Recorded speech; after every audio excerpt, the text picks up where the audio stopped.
కాబట్టి ముందు ఎక్కడికి వెళ్ళాలి? వెంకటాచలం వెడితే ఓ పూట ఆదివరాహమూర్తి దర్శనానికి ముందు కేటాయించుకోవాలి. ముందు కేటాయించుకొని దానికన్నా గొప్పది ఇంకోటి ఉంది. అది ఏమిటి? స్వామి పుష్కరిణీ స్నానం సద్గురు పాదసేవనం ఏకాదశి వ్రతంచాపీత్రయం అత్యంత దుర్లభం. కాబట్టి స్వామి పుష్కరిణిలో స్నానం చేయాలి. స్వామి పుష్కరిణిలో స్నానం చేయాలంటే మీరు ఏం ఎక్కాలి? 7 కొండలు ఎక్కాలి. 7 కొండలు ఎక్కేటటువంటి యోగ్యత మీకు పట్టా ఎక్కడిస్తారు? కపిలతీర్థంలో ఇస్తారు. కాబట్టి ముందు ఎక్కడికి వెళ్ళాలి? కపిలతీర్థానికి వెళ్ళాలి. కపిలతీర్థంలో ఎవరుంటాడు అంటే స్వయంభూ పరమశివుడు ఉన్నాడు. ఆ కపిలతీర్థానికి వెళ్ళి ఆయన పాతాళం నుంచి పైకొచ్చాడు. పాతాళే పూజితం పూర్వం కపిలేన మహాత్మన. ఆ కపిలలింగం పాతాళలోకం నుంచి భూమిని భేదించుకుంటూ పైకొచ్చింది. దాని మీద కామధేనువు గిట్ట పెట్టి మా వర్ధస్య, ఇక పెరగవద్దు అని ప్రార్థన చేశారు బ్రహ్మగారు. ఇప్పటికీ గిట్ట ముద్ర ఉంటుంది దాని మీద. అందుకని ఆ పెరగకుండా ఆగిపోయినటువంటి కపిల క్షేత్రాన్ని ముందు దర్శనం చెయ్యాలి. కపిల తీర్థంలో ఎందుకు దర్శనం చేయాలి అంటే మనిషిగా పుట్టినటువంటి వాడు చెయ్యవలసినటువంటి ప్రధాన కర్తవ్యం ఒకటి ఉంది.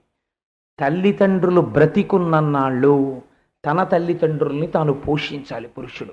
తన తల్లిదండ్రుల శరీరములు పడిపోయిన తరువాత వారికి గయాశ్రాద్ధం పెట్టాలి. శ్రాద్ధం పెట్టలేదనుకోండి కొడుకు తల్లిదండ్రులకి, వాడు పుత్రుడు అని అనిపించుకోవడానికి కావలసిన యోగ్యతని కోల్పోతాడు.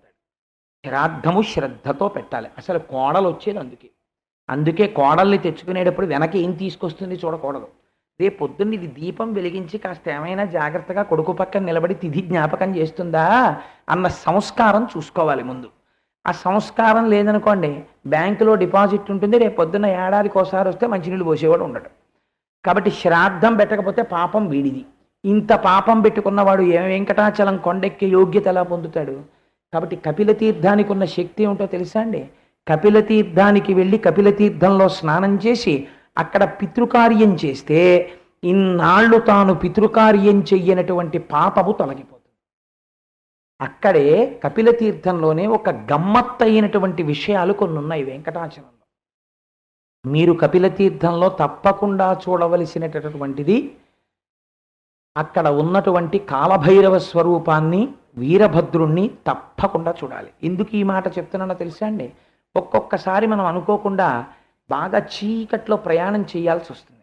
ఆ చీకట్లో ప్రయాణం చేస్తున్నప్పుడు భయం వేస్తుంది. దేనికి భయం? సాధారణంగా విషక్రిములు కొడతాయేమోనన్న భయం ఉంటుంది.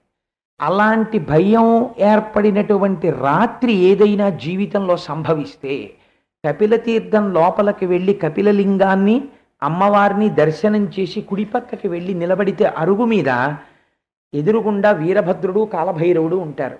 ఎవరు వాళ్ళిద్దరినీ దర్శనం చేసుకుని చీకట్లో ప్రయాణం చేసేటప్పుడు కపిలతీర్థంలో ఉన్నటువంటి వీరభద్ర, కపిలతీర్థంలో ఉన్న కాలభైరవ అని స్మరించి బయలుదేరుతాడో వాళ్ళ జోలికి విషక్రిములు రాకుండా ఆపగలడు. అక్కడ సోమస్కందమూర్తి ఉన్నారు. సోమస్కందుడు మహారాజుకి కలలోకి వచ్చారు. పరమశివుడు కలలోకి వచ్చి నన్ను సోమస్కందుడిగా అక్కడ ఉంచమన్నారు. సోమస్కందుడు అంటే ఉమాస్కంధ. సుబ్రహ్మణ్యుడు మహాజ్ఞాని. అటువంటి సుబ్రహ్మణ్యుడు సోమస్కందమూర్తిగా ఉన్నప్పుడు పార్వతీదేవి ఒళ్ళో కూర్చుని ఇలా చేతులు కాళ్ళు జాపి ఆడుకుంటూ ఉంటాడు. మీకు అక్కడ సుబ్రహ్మణ్యుడి గుడి పక్కన సోమస్కందమూర్తి దర్శనం చేసినటువంటి వారికి గర్భశోకం ఉండదు, పిల్లలు మరణించడం అన్న బాధ ఉండదు. బిడ్డలు లేని వాళ్ళు అక్కడ ఉన్నటువంటి నాగుల పట్టి అరుగు మీద ఉన్న నాగుల దర్శనం చేస్తే వాళ్ళకి సంతానం కలుగుతుంది. పార్వతీ పరమేశ్వరులు ఇప్పటికీ కదులుతూ అక్కడ దర్శనమిస్తారు అని అంటారు. 2 మారేడు చెట్లు ఉంటాయి అక్కడ. ఆ 2 మారేడు చెట్లే పార్వతీ పరమేశ్వరులని ప్రదక్షిణం చేస్తారు. కాబట్టి కింద కపిలతీర్థంతో మొదలెట్టాలి, పైకెక్కి స్వామి పుష్కరిణి స్నానం చేయాలి. స్వామి పుష్కరిణిలో స్నానం చేసిన తరువాత ఆదివరాహమూర్తిని దర్శనం చేయాలి. ఆదివరాహమూర్తి యొక్క దర్శనం పూర్తయిన తర్వాత అప్పుడు వెంకటేశ్వరుడి దర్శనానికి మీరు ఆనంద నిలయంలోకి ప్రవేశించాలి. అలా ప్రవేశించకుండా వెళ్ళడానికి వీలు లేదు.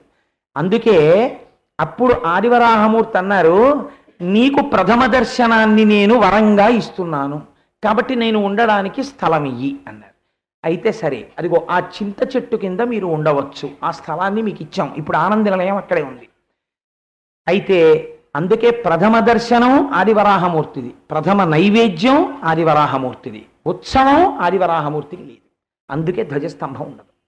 ధ్వజస్తంభం లేకపోతే ఉత్సవం చేయడానికి వీలు లేదు. అందుకే ధ్వజస్తంభం మాత్రం పేరు మీద మాత్రమే ఉత్సవాలు జరుగుతాయి. కాబట్టి మీరు ఆయన ఇచ్చినటువంటి విషయానికి భిన్నంగా మీరు ప్రవర్తించకూడదు. మీరు ప్రథమ దర్శనం ఆదివరాహమూర్తిని చెయ్యాలి. ఇప్పుడు వీళ్ళిద్దరూ కలుసుకున్నప్పుడు ఒక సంఘటన జరిగింది. ఆదివరాహమూర్తి ఒక స్త్రీని పిలిచారు. పిలిచి, ఈవిడ మా పాచకి అనగా మాకు వంట చేసి పెడుతుంటుంది, ఈవిడని మీకు అప్పగిస్తున్నాం, ఇక నుంచి ఈవిడ మీకు వంట చేసి పెడుతుంది అన్నారు. అనగానే శ్రీనివాసుడు ఆవిడ వంక చూశారు. చూసి అమ్మా అని పిలిచారు. ఎవరో తెలుసా అండి ఆవిడ? గత జన్మలో కృష్ణుడిగా ఉన్నప్పుడు యశోదాదేవి ఈ జన్మలో వకుళమాతగా వచ్చింది. అందుకే వకుళమాతకి భర్త ఎవరు అంటే దానికి అవకాశం ఉండదు. ఎవరు వరం కోరుకున్నారో వాళ్ళకే అనుగ్రహం. నందుడు అడిగినట్టు లేదు. అందుకే పక్కన భర్తృత్వం లేదు. వకుళమాత మాత్రమే తల్లిగా వచ్చింది. వకుళమాత మాత్రమే పద్మావతీదేవిని యాచించింది. నా కొడుక్కిచ్చి పెళ్లి చేసుకుంటాను, నాకు కోడల్ని చెయ్యండి అని వెళ్ళి అడిగింది. రేపటి రోజున శ్రీనివాస కళ్యాణం చెప్తాను, ఎందుకంటే ఆదివారం జరుగుతుంది కాబట్టి ఒకసారి మనందరం ముందే పెళ్లి వారం అయిపోదాం. రేపు శ్రీనివాస కళ్యాణం చెప్తాను, అప్పుడు మీరు మిగిలిన వివరాలన్నీ విందురు కానీ. కాబట్టి ఇప్పుడు తల్లిగా వకుళమాత వెళ్ళింది. వెడితే కలియుగానికి ఒక పాఠం నేర్పాలి. కలియుగంలో నేర్చుకోవలసిన ప్రధాన లక్షణం ఏమిటో తెలుసా అండి? ప్రపంచంలో అన్నిటికన్నా అపురూపమైనటువంటి అదృష్టమేది అంటే అమ్మ చేతి అన్నము తినగలుగుట. అందుకే మూడున్నాయి ప్రపంచంలో. ఈ మూడు బాగా జ్ఞాపకం పెట్టుకోవాలి. విత్తు పెట్టి నీరు పోయవద్దు, అప్పు ఇచ్చి తిరిగి అడుగవద్దు, అమ్మకి అన్నం పెట్టవద్దు. అదేమిటండి? ఇదేం పాండిత్యం అండి? దిక్కుమాల పాండిత్యం. విత్తు పెట్టి నీరు పొయ్యవద్దు, విత్తనం పెట్టాలి కానీ నీళ్లు పోయకూడదు. అప్పు ఇచ్చి తిరిగి అడుగవద్దు, అప్పిచ్చి అయ్యా మీకు ఇచ్చానండి నా డబ్బులు ఎప్పుడు ఇస్తారని అడగకూడదు. అమ్మకి అన్నం పెట్టవద్దు, అమ్మకి అన్నం పెట్టకూడదు. అదేమిటండి అలా ఉంటుందా ఎక్కడైనా? మీకు ఏమిటి అలా చెప్తున్నారు ఏమిటి? ఈ మధ్య నిద్ర లేకపోయినా విర్రా కొంచెం అని అనుకోకండి. ఇందులో ఒక రహస్యం ఉంది. ఏమిటో తెలుసా అండి? విత్తు పెట్టి నీరు పోయవద్దు. మీరు విత్తనాలు పెట్టేసి అంతా మట్టి చక్కగా గుల్లగా చేసి విత్తనాలు పెట్టి నీళ్లు పోద్దాం అనుకున్నారు అనుకోండి.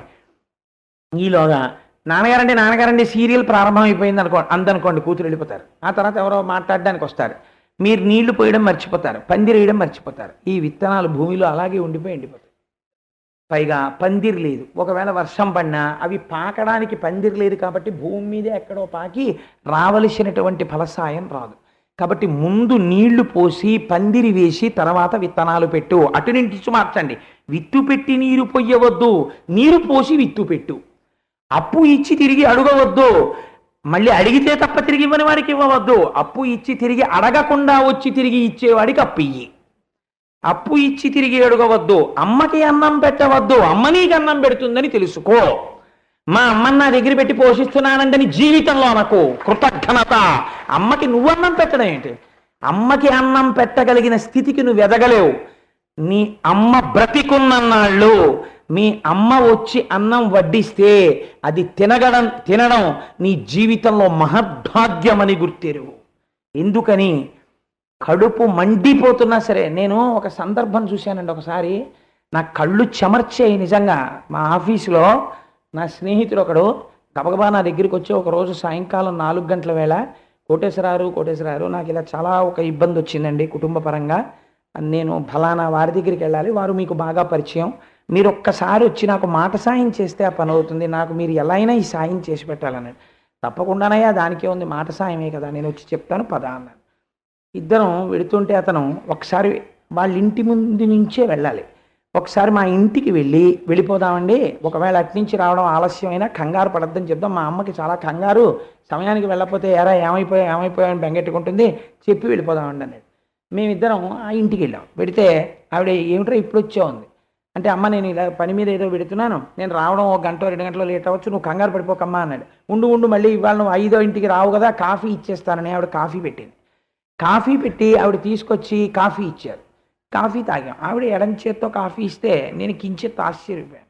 ఎడం చేత్తో కాఫీ ఇవ్వడం అలా ఇవ్వరు కదా, కుడి చేత్తో ఇవ్వాలి, అపభ్రంశంగా ఎడం చేత్తో కాఫీ ఇవ్వడం ఏంటి అనుకుని సరే కాఫీ తాగేశాను.